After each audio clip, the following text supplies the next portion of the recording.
were at that time in a better position than he was to truly understand the magnitude of the fiscal crisis we were, and still are, facing as a nation. Over time, however, awareness of those troubles began to spread.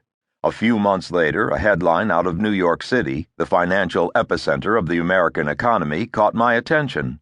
Rubin warns of bond market implosion, U.S. in terribly dangerous territory.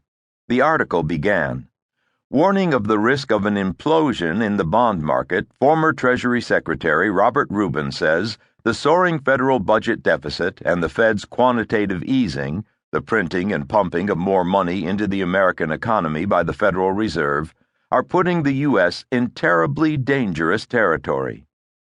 Rubin, a loyal Democrat who served as the country's chief financial officer in President Clinton's administration, had never been known for fiery, wild-eyed, hyperbolic rhetoric any more than Senator Gregg had been.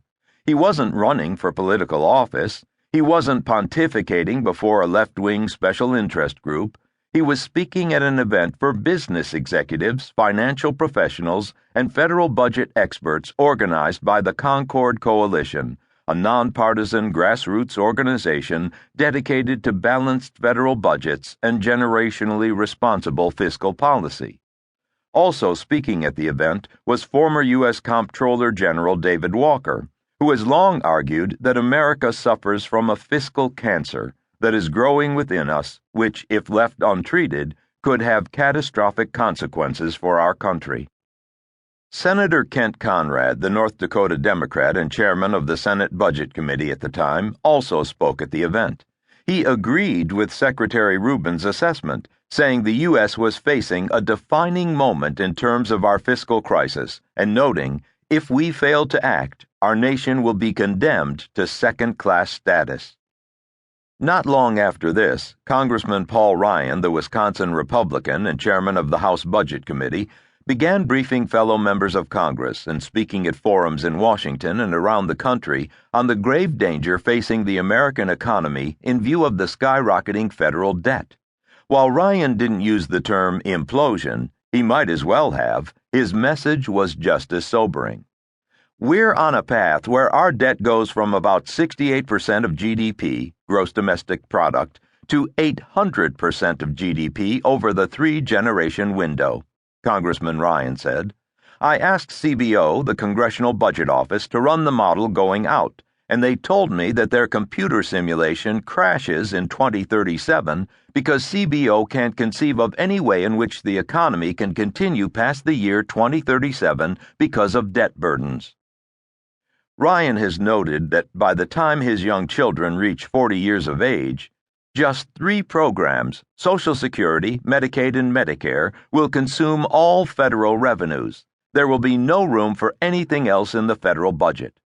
He has also warned that every year we delay fixing the debt problem, we go about $10 trillion deeper in the hole, adding to unfunded promises that we are making to Americans.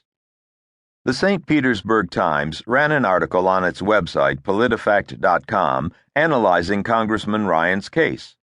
Paul Vandewater, a senior fellow at the Liberal Center for Budget and Policy Priorities, said it's plausible that the Congressional Budget Office model could implode as early as the 2030s, though he added that other models analyzed by the CBO do not predict an implosion that soon, PolitiFact reported.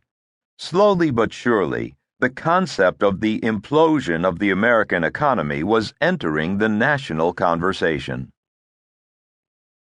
An unexpected question.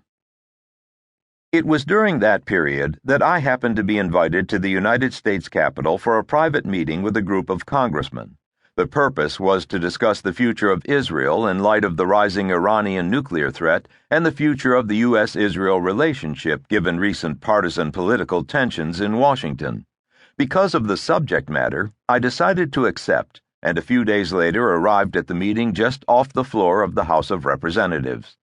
During a break, I began chatting with the congressman sitting next to me. Soon the discussion shifted from the challenges facing Israel to the challenges facing the United States.